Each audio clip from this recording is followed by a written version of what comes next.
Good evening. Good evening. Today is January the 2nd, 2023.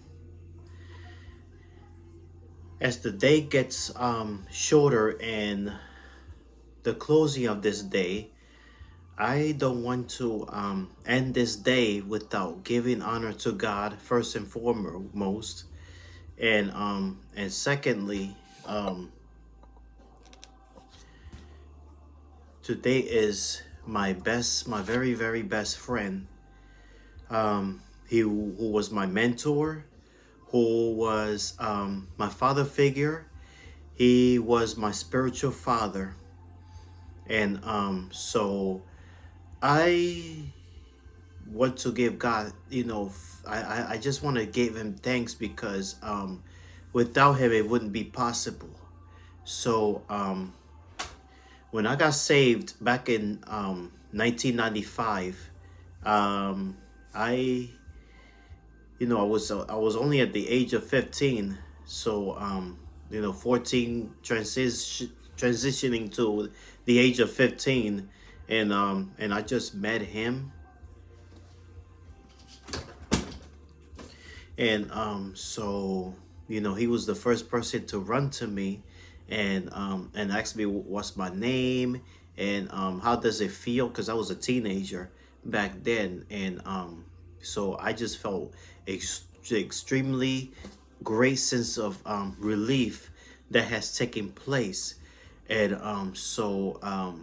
you know we he was like, oh, let's go for a ride, or you want to go home and all that, and coming from a stranger, because I come from a family where we don't talk to strangers, and where we don't just not knowing who the person was, and I was kind of hesitant to be approached, because that's how my parents brought me up, you know um saying to be careful who we speak to, be careful who we associate with.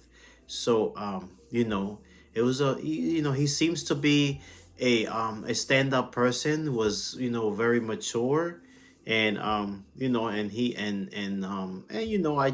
told him who I was and everything, and because at first I was kind of hesitant to do so, but I thank God that ran into them, and we started chatting, we started introducing each other, and his wife and his children that he introduced me with, and he was a church van driver.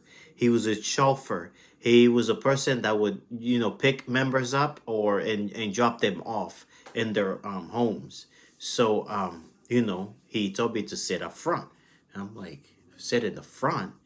And because he was like, I don't normally do this, but I want you to sit in the front, because because one thing about him, he was a visionary person. He was a very observing guy, and he must have watched me when he saw me struggle to run to the altar, because at first I was kind of shy. I was kind of, a person that a young kid who was sweating bullets, and easy to just like, say, nah, I'm not gonna do it. I'm not gonna do it, because I did that prior for that day that happened, which was August the 28th of 1995. That's the day I got saved. And prior to that, I would come to church once a week, and see how what it feels like, because I came from a Catholic family and a Catholic church, so there was not much of a knowledge there that time, and I saw a big difference afterwards, because after I got saved, he gave me he gave me a Bible to read, and he told me exactly where to read at, and at that time I thought he was a pastor, but he wasn't. He was a deacon.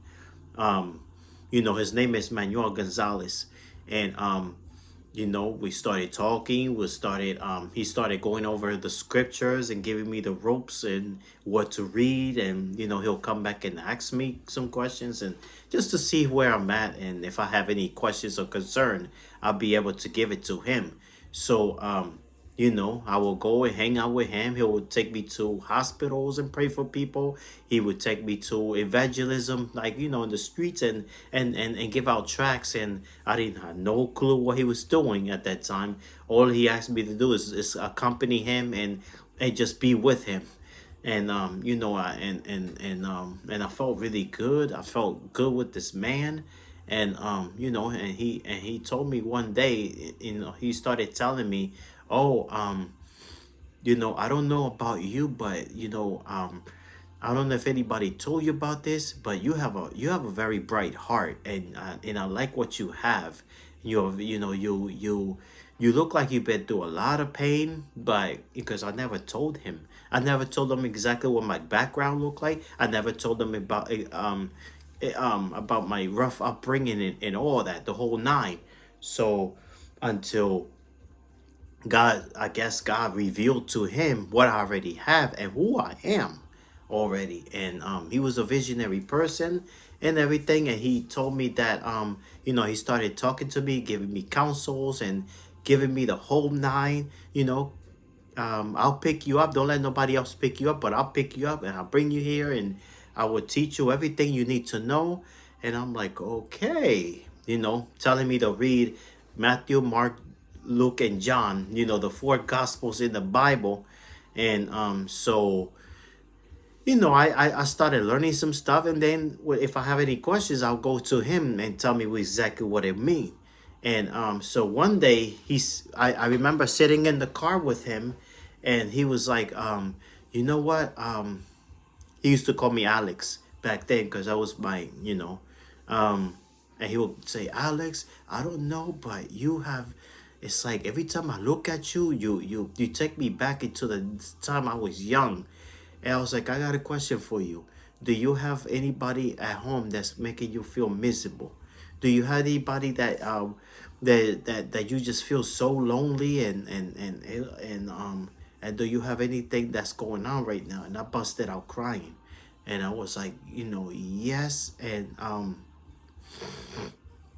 you know, I was nervous being with him, in the beginning because when you look at him, he was a very serious person. He was just like, at first I was like, I don't know, I'm not feeling it, and I don't know if I want to hang around with him. But he made it so easy, it's so simple, and I just thank God because at first, his demeanor, his way, because he was a serious person. He wasn't a guy who would just smile. He wasn't a person that will always find it interesting to crack a joke or whatever.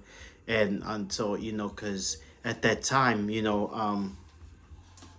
I didn't know what was behind his smile, even when he smirks, and not knowing what's behind his smiles.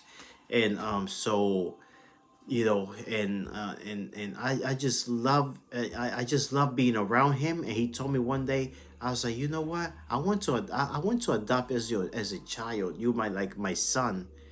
I'm like, really, me as your son? And he was like, yeah, because I mean, I don't know, I keep telling you, you have this bright, something in you, and I'm willing to help you. I'm willing to teach you. I'm willing to get you where you need to be. And I was like, okay, I'll take that.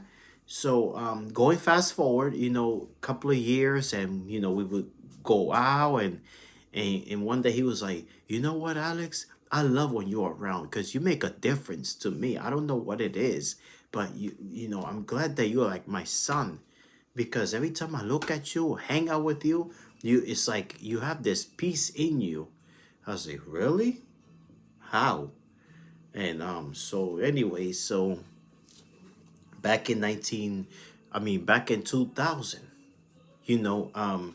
as today we celebrate the day that so I get a phone call while I was in school, by his wife, and he told me to Manuel is not feeling good and he's in stable condition, and he's attached to the machine. I was like, what machine? He's like, I don't know, but one, because I went to school that time. And so he was like, they were like, oh, I need you to come to the hospital and pray. I was like, pray to come to the hospital, like I didn't have the power to go there and pray. So I came and I started weeping. I'm like, are you when I show up to the hospital, all I did is broke out crying because it seemed like I just seen him one day, and then the next day he fell in coma. So with all these machines attached to it and everything, and I was devastated because you ever felt like a spontaneous something happened and then you just don't know how to react. You feel either numb or the process might take longer before it even hit you. So that's how I felt. So about a week later, I was in school once again and thought that he was gonna feel better. I get this phone call around 2 o'clock in the morning, 3 o'clock in the morning that Manuel had passed away. Oh my goodness. When I heard that news, I could not sleep. I could not eat. I was just like, it's like I felt like I was an airhead. Like, I have education, school, and this and that. Right around the time I was becoming a senior to graduate high school, and I just felt I just felt so heavy, so extremely heavy. I didn't want to be around nobody, not even my family. I didn't want to be, it was just hard for me to accept the fact that he passed away because it was just sudden. This is just like a surprise. So I went and came to the funeral and everything, but I was just like hurt. I was just devastated. I was like, I can't believe this happened. And guess what? He was at the age of 43. And what I was told is that he came off the car trying to go home because he worked overnight shift, and the reason for him to take that fall, faint, because that's how it happened, is that he had a brain dead. He had a stroke.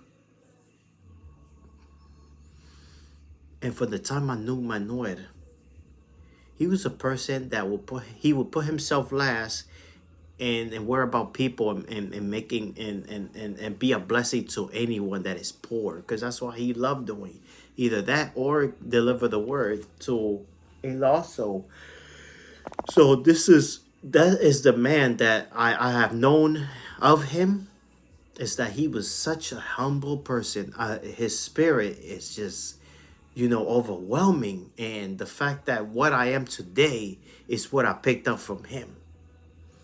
Being able to help people no matter what, at any cost. Being able to put yourself last and worry about putting a smile in people's faces. Now I could kindly, say that I'm the same way now, because people need help. People are crying. People are just hopeless. And Manuel wasn't he didn't mind going out of his way just to help that person put a smile in their face. So anyways, when the funeral day came, I was just like, I can't believe this happened. I can't believe this happened. Can't believe this happened. And I'm telling you, when I look at today, 2023, and I go back 23 years back, one of the things that I could remember about him is that he was never afraid to help anybody. He was a man that he was never hesitant to help anybody no matter what. He was not afraid. He was all about God's people, and that he never believed in being selfish. So I thank God for him, for his life. Even though I'll have my moments, thinking about the importance of what he did to serve people, community, and everything. So and being able to learn from him was everything, because I'm telling you, I am blessed. I am grateful. I just wish that I could just see him one more time, just to give him a hug one more time. As to what we're facing today. So I believe that before he passed away, he told his wife that I was his very last assignment. and that I was gonna have a family. You know, a couple of those visions that he picked up from, you know, something for me to embrace. And you know, this is why I say everyone that is here, everyone is part of God's child. And you know, nobody's better than nobody. It's all about, you know, coming to a transparency moment, share what you share with others or your loved ones.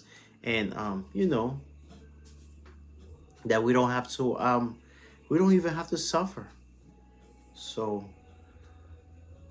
I just want to come out here and just testify. Amen. So again, I thank God for what I am today because of Manuel, because how God blessed him to be a blessing to my life. So I will forever, forever, forever remember how it, you know, how the struggle came and how it conquers. Because I'm supposed to be writing a book. So, you know, I just want to come to, you know, I just want to come out here and be a blessing. And again, you know, any questions, concern, comments, or anything, any such, you know, feel free to leave a message in there, and you know, and then we'll reach out to you. So, amen. God bless you all.